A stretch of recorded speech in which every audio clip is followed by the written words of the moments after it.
pessoal, tudo bem aí com vocês? Espero que sim. E hoje nós vamos dar continuidade aqui na nossa aula sobre a Primeira Guerra. Vamos falar então novamente sobre a Primeira Guerra Mundial. Guerra essa travada então em duas frentes, né? Uma frente ocidental e uma frente oriental. Guerra essa travada entre duas tríplices, a Tríplice Aliança e a Tríplice Entente, ok? Na aula passada eu falei com vocês sobre as fases da guerra. E eu falei que a Segunda Guerra Mundial, os historiadores, eles costumam dividir essa Segunda Guerra Mundial em duas fases. Na aula passada eu falei para vocês da primeira fase. E hoje falaremos então da segunda fase da Primeira Guerra Mundial. Então, vamos lá, pessoalzinho. Então, como eu falei para vocês na semana passada, né, na aula passada, costumamos dividir, então, a Segunda Guerra Mundial em duas grandes fases, né? Primeira fase chamada de Guerra de Movimento, que eu já expliquei para vocês, e hoje falaremos sobre a segunda fase da Primeira Guerra Mundial. É na segunda fase que nós temos o desfecho da Segunda Guerra Mundial. E olha que interessante, se na primeira fase nós tivemos uma guerra de movimento, uma guerra muito dinâmica, na segunda fase nós vamos ter uma guerra mais estática, uma guerra mais parada, ok? E como nós chamamos essa segunda fase da Primeira Guerra Mundial? Nós, os historiadores, costumam chamar, então, a segunda fase de Guerra de Trincheiras, né? Professor, o que é uma trincheira? Uma trincheira nada mais é do que um buraco cavado na terra onde os soldados ficavam durante a segunda fase da Primeira Guerra Mundial, ok? Então, como que a gente chama essa segunda fase? Trincheiras, ok? E olha que interessante olha que interessante essa analogia. Se nós colocarmos, né, segundo os historiadores, eles fizeram alguns estudos, se colocássemos todas as trincheiras que foram abertas durante a Primeira Guerra Mundial, nós poderíamos dar volta ao mundo, ok? Então, as trincheiras elas foram abertas aos milhares de quilômetros durante a segunda fase da Primeira Guerra, ok? E por que foram abertas essas trincheiras, professor? Porque os soldados lá ficavam, tanto da Tríplice Aliança quanto da Tríplice Entente. Os soldados ficavam lá dentro. E por ficarem dentro da trincheira, essa guerra ela fica um tanto quanto mais estática, ela ficou uma guerra parada. Os soldados eles lutavam às vezes meses, anos dentro dessas trincheiras para conquistar centímetros de território, diferentemente do que ocorreu na Guerra do Movimento, que ocorreu na primeira fase da guerra. Ok? Então, vamos falar então sobre a segunda fase. Quando que começa a segunda fase, professor? Ela vai começar no ano de 1916 e vai terminar com o desfecho da guerra em 1918. Como eu falei para vocês na aula anterior, se a guerra terminasse, se a guerra ela acabasse em 1916, a Alemanha, a Tríplice Entente, seria a grande vitoriosa. Mas não deu certo. A guerra ela demorou mais para os alemães e nós vamos ver nessa segunda fase um revés da guerra. Quem vai ganhar a guerra então, professor? É a Tríplice Entente, composta principalmente por Inglaterra e França, ok? Itália também, como a gente viu na aula passada, vai formar agora a Tríplice Entente. Então, entendam esse contexto. Há um revés, né? Existe um revés muito grande na segunda fase da guerra. E aí, então, nós temos essas particularidades, né? Começa em 1916 com a Batalha de Verdun, que a gente já viu também na aula passada, que foi a batalha mais sangrenta da Primeira Guerra Mundial, né? E nessa segunda fase nós temos algumas características, né? Então, é na segunda fase que nós temos algumas características, né? Nós vamos ver que a União Soviética, ela sai da guerra a partir de 1917. E sai por quê, professor? Isso é um assunto que nós vamos estudar mais para frente, mas eu posso adiantar que a Rússia, ela sai da guerra, ela vai se tornar a União Soviética, né, durante essa Primeira Guerra. Nós vamos ver que a Rússia ela vai sair da guerra porque ela está passando por uma convulsão interna muito grande, chamada de Revolução Russa, tá? Essa revolução que vai implantar o socialismo no que vai virar posteriormente a União Soviética, né? E olha que interessante, é também na segunda fase que eu tenho a entrada dos Estados Unidos na guerra. Então, olha que interessante, do lado da Tríplice Entente, eu tenho a entrada de um novo país que vai ajudar e muito na dissolução, nos finalmente dessa Primeira Guerra Mundial. ok? É também na segunda fase, como eu já falei para vocês, que eu tenho o desfecho, então, dessa Segunda Guerra Mundial. Belezinha? Então, vamos seguindo aí, acompanhem comigo, por favor, os próximos slides, ok? Então, vamos lá, pessoal? Como eu falei para vocês, então, segunda fase da guerra, também chamada de Guerra de Trincheira. Como eu falei para vocês no slide anterior, essa segunda fase, os historiadores costumam falar que ela vai começar a partir do ano de 1916, que é um ano muito importante para a Primeira Guerra. Por quê, professor? Porque, como vocês já sabem, já foi explicado na aula passada, foi no ano de 1916 que eu tenho a Batalha de Verdun, a maior, a mais sangrenta de todas as batalhas da Primeira Guerra Mundial, ok? O que mais que eu tenho nessa segunda fase, na Guerra de Trincheira? Eu tenho resistência dos aliados, né? Que a Tríplice Entente eles eram chamados também de aliados, ok? Então, resistência dos aliados. E olha que interessante, trincheiras foram cavadas ao longo de quilômetros, cortando o território europeu e formando ligações entre exércitos aliados, ok? Mas não foi só do lado dos aliados. Nós vamos ver que tanto na Tríplice Aliança quanto na Tríplice Entente eles vão cavar sim trincheiras. Para quê, professor? Principalmente para os soldados se proteger, principalmente para o deslocamento de suprimentos durante essa guerra, né? Então, fica muito difícil a gente atravessar o campo aberto. Então, se constrói trincheiras, ok? O que nós percebemos, como eu já disse também no slide anterior? Os exércitos não conseguem avançar por mais de 3 anos nesse tipo de guerra. Por isso, os historiadores também chamam a Primeira Guerra, essa segunda fase da Primeira Guerra, de uma guerra estática, tá? Olha que interessante, lembra que eu falei no slide anterior que os nossos amigos, os russos, eles saem da guerra? E isso foi feito através de um documento que foi assinado tanto pelos responsáveis da Alemanha quanto os responsáveis da Rússia. Professor, qual que é o nome desse documento? Esse documento ficou conhecido na história como Brest-Litovsk, ok? E o que foi esse Brest-Litovsk, professor? Foi um tratado de paz assinado entre o governo bolchevique russo, que é quem está tomando conta da Rússia agora. Não se preocupem que nós vamos estudar isso mais para frente, tá? E as potências centrais, e as potências aliadas, né? A Tríplice Aliança, tá? Em 3 de março de 1918 foi assinado esse tratado. Então, percebam, a Rússia no ano de 1917 ela sai da guerra e no ano de 1918 nós vamos ter então a assinatura desse tratado, o Tratado Brest-Litovsk. E por que eles vão sair? Porque eles estão tendo um problema interno. A Rússia está tendo um problema interno, né? Estourou uma revolução dentro da Rússia, ok? É interessante a gente ver que a Rússia ela vai sair desse tratado tendo que ceder algumas partes do seu território para a Alemanha, né? Isso vai gerar uma briguinha, né? Que a Rússia vai querer depois retomar isso lá na Segunda Guerra Mundial, tá bom? Olha que interessante, meus queridos. Percebam, entendam e compreendam. É também na segunda fase, como eu já falei para vocês, que nós temos a entrada dos Estados Unidos na guerra. E, professor, por que os Estados Unidos entram na guerra? Por que os Estados Unidos da América entram na Primeira Guerra? Primeiro, quero que vocês entendam e pensem um pouquinho aí. Nós vamos ver que do lado da Tríplice Entente, né, os Estados Unidos é que está sustentando, né? Os Estados Unidos é que estão mandando suprimentos para a Tríplice Entente, ok? Então, os Estados Unidos na América é que estão mandando suprimentos e armamentos tanto para a Alemanha quanto também para a Inglaterra, fazendo com que esses países não fiquem sobrecarregados tendo que produzir, ok? Então, a primeira coisa que eu quero que vocês entendam, se a Tríplice Entente perdesse essa guerra, seria interessante para os Estados Unidos?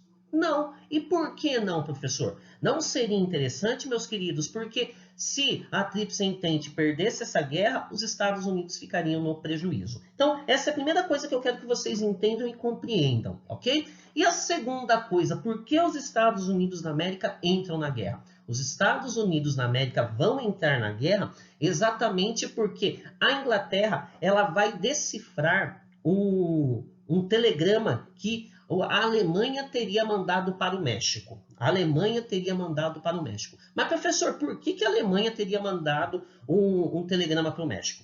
Então, nesse telegrama, a Alemanha convida os mexicanos a invadir os Estados Unidos. Nossa, professor, agora eu confundi tudo. Por que que a Alemanha ia mandar os mexicanos invadirem os Estados Unidos? Primeira coisa, lembram do ano passado, aquela aula que a gente falou sobre a independência dos Estados Unidos?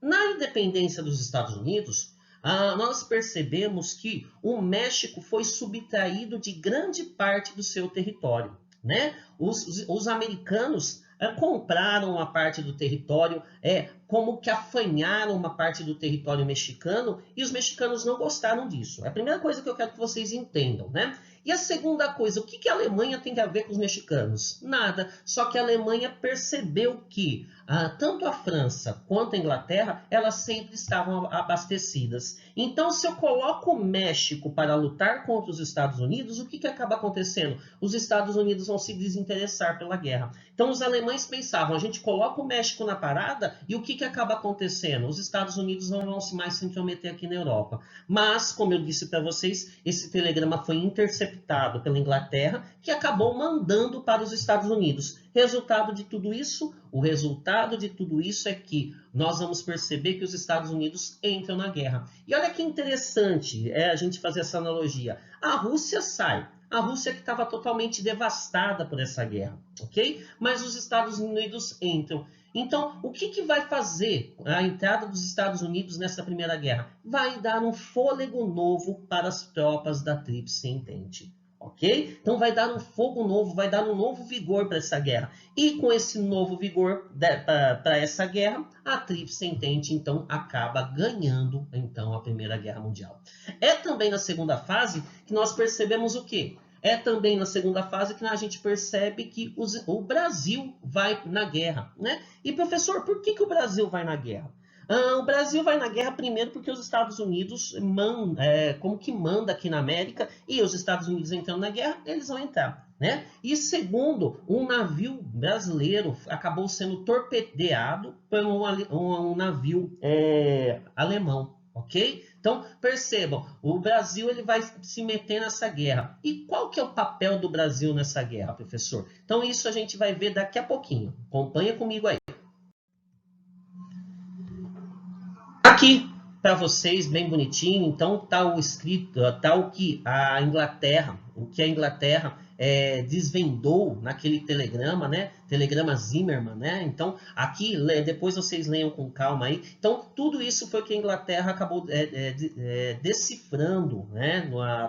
Através da sua inteligência. Então, ela acabou decifrando esse telegrama e decifrando, ela mandou para os Estados Unidos. Resultado de tudo isso, Estados Unidos da América entram na Primeira Guerra Mundial, ok? E aqui, como eu falei para vocês, o Brasil na guerra. Então, olha lá que interessante. Qual que foi o papel do Brasil na Primeira Guerra, professor? Foi um papel muito, muito modesto, ok? Percebam e entendam que durante a Primeira Guerra Mundial, o Brasil ele vai trabalhar mais no apoio logístico dessa guerra. O Brasil vai mandar enfermeiros, vai mandar um pouquinho de médico, mas ele não vai ter um papel muito decisivo, diferentemente do que vai acontecer na Segunda Guerra Mundial. O Brasil não participa de nenhuma batalha. O Brasil ele tem mais uma característica de apoio logístico para a guerra. E apoio logístico do lado de quem? Do lado dos Estados Unidos, ou seja, do lado da Tríplice Entente. Ok? Então, entendam, o papel no Brasil na Primeira Guerra Mundial foi muito modesto, já que ele não possuía muitos recursos bélicos, como está escrito aí, né? Então, o país limitou-se a fornecer apoio pontual em colaboração aos combates aéreos e marítimos, bem como auxílio aos feridos nos campos de batalha. Então, esse foi o papel do Brasil durante a Primeira Guerra Mundial, ok? E aí, então, como eu falei para vocês, a entrada dos Estados Unidos, saída da Rússia, dá um novo alento a essa guerra. Quem ganha a guerra? Nós vamos ver que a Tríplice Entente, então, ganha a guerra. E aí, o que acaba acontecendo? Com o fim da Primeira Guerra Mundial, percebam, nós vamos ter uma série de documentos que vão ser jogados, né, que vão ser discutidos durante o fim da Primeira Guerra. E aí, então, estão os nomes dos principais documentos que colocaram um ponto final nessa guerra. Então, a Tríplice Aliança perde a guerra, né? A grande culpada acaba sendo considerada a Alemanha, ok? E aí, então, nós temos alguns documentos que vão falar sobre o fim dessa guerra. Quais são esses documentos, professor? Então, são os 14 pontos de Wilson, o Tratado de Versalhes, a Liga das Nações e o Tratado de Saint-Germain, né? Então vamos lá, falar um pouquinho desses documentos que foram os documentos que assinalaram o fim da Primeira Guerra Mundial. Então, aí, 14 pontos de Wilson. Professor, tá, como é que conversa? Quem era Wilson, né? Na verdade, a gente vai ver que Woodrow Wilson era presidente norte-americano.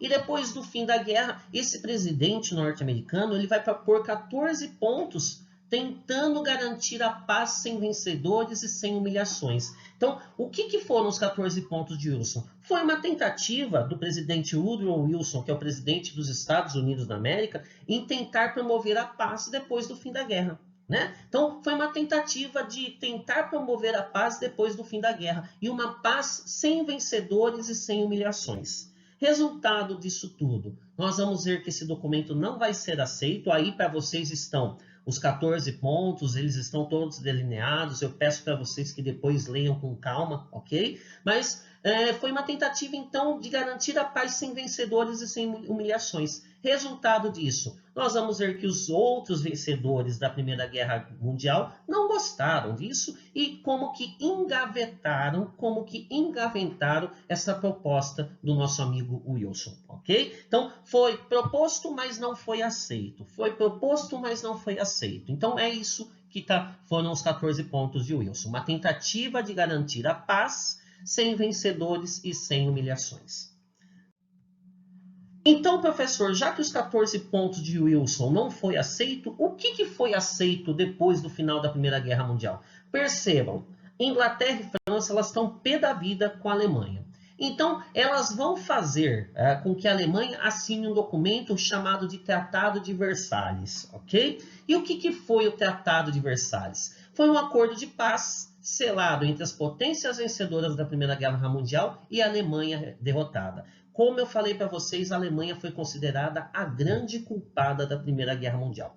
E aí, então, os vencedores fazem com que a Alemanha assine esse tratado. E, ao assinar esse tratado, os alemães se comprometiam a várias coisas. E percebam que é o Tratado de Versalhes que vai fazer com que haja dentro dessa Alemanha uma revolta muito grande. Por quê? Olha lá, os alemães eles foram obrigados a devolver as colônias que eles tinham conseguido lá na Conferência de Berlim antes da Primeira Guerra Mundial. Então, percebam, a Alemanha ela vai ser considerada a grande culpada, ela é obrigada a devolver as suas colônias. Os alemães também tiveram que reduzir o seu exército e foram proibidos de manter a sua força naval e força aérea. Então, é punição em cima de punição. O Tratado de Versalhes, diferentemente dos 14 pontos de Wilson, eles culpam a Alemanha e fazem com que a Alemanha se sinta a grande responsável pela Primeira Guerra Mundial, ok? Então, a Alemanha foi considerada a única culpada pelo conflito e foi obrigada a pagar uma elevada indenização aos países vencedores. Gente, percebam, né? É o Tratado de Versalhes que vai fazer com que a Alemanha fique muito sentida por causa do desfecho da Primeira Guerra Mundial. Ela é considerada a grande culpada. Ela é obrigada a pagar indenização aos países vencedores. Pensem bem, meus queridos, pensem bem. Você acabou de sair de uma guerra, você está totalmente devastado o seu território. Tudo isso e você ainda tem que pagar uma indenização para os países vencedores? Então, a gente pode anotar, eu gostaria que você pensasse e anotasse isso no seu caderno, na sua mente e no seu coração, né? Que o Tratado de Versalhes vai ser o ponto inicial para a Segunda Guerra Mundial. Os alemães eles não vão suportar tamanha imposição feita pelos países vencedores da guerra. E vão aceitar o comando de uma outra pessoa, né? Quem que é essa outra pessoa? Adolf Hitler, né? Então, percebam, é o Tratado de Versalhes que faz com que várias consequências atinjam a Europa, né? Primeiro, a Alemanha é considerada a grande perdedora e a grande culpada da guerra. Então, isso vai causar severas restrições ao Império Alemão, né? E a partir daí, essa Alemanha ela começa a construir uma nova história. E essa nova história supõe-se a vinda de um novo homem, que vai ser, no caso aqui, Adolf Hitler. Okay? Então, quero que vocês entendam, um dos antecedentes para a Segunda Guerra Mundial com certeza absoluta, foi o Tratado de Versalhes, ok? E dando sequência aí, percebam que a partir do fim da Primeira Guerra Mundial, nós vamos ter a intenção, né, de uma junção, de uma sociedade que quer para o fim das outras guerras. É no fim da Primeira Guerra Mundial que é criada a Liga das Nações. Professor, o que foi a Liga das Nações, né? Foi então uma organização internacional idealizada a partir do Tratado de Versalhes, né?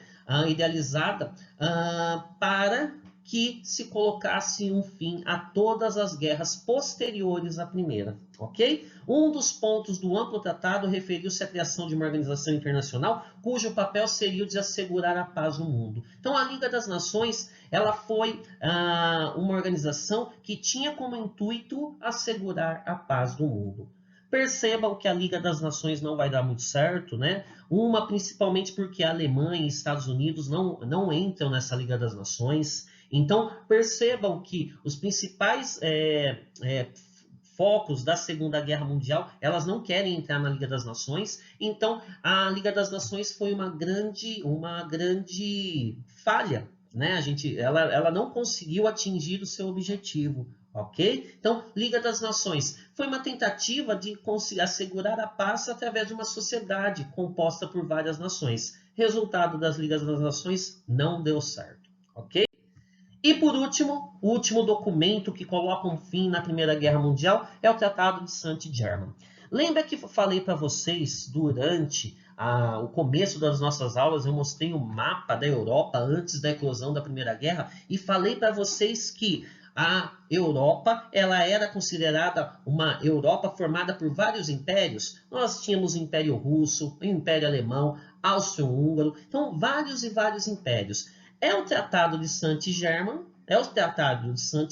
que redesenha a Europa, ok? Então, olha que interessante, o Tratado de Saint-Germain. Esse tratado, a partir da publicação desse tratado, a partir da assinatura desse tratado, nós vamos ver que vários impérios desaparecem e surgem vários outros países nessa Europa. Então, o Tratado de Saint-Germain é o tratado responsável pelo redesenhamento, nem sei se existe essa palavra, hein? Pelo redesenhar da Europa depois da Primeira Guerra Mundial, ok? Então, desmembrou o Império Áustrio-Húngaro, assim a Áustria perdeu sua saída para o mar, possibilitou o redesenhar da Europa, criando novos países, como a Polônia, Tchecoslováquia, Hungria, Iugoslávia, Finlândia, Lituânia, Letônia e Estônia, né? Então, também desmembrou o Império Turco-Otomano, que havia apoiado a Tríplice Aliança. No seu lugar surgem vários países, entre eles a Líbia, a Síria, a Jordânia e o Iraque. Então, percebam, é o Tratado de Saint-Germain que redesenha a Europa, ok? E aí, então, a gente pode falar que a gente chega no fim da Primeira Guerra Mundial. Mas percebam, como o historiador Eric Hobsbawm fala, será que se colocou um ponto final nessa Primeira Guerra Mundial?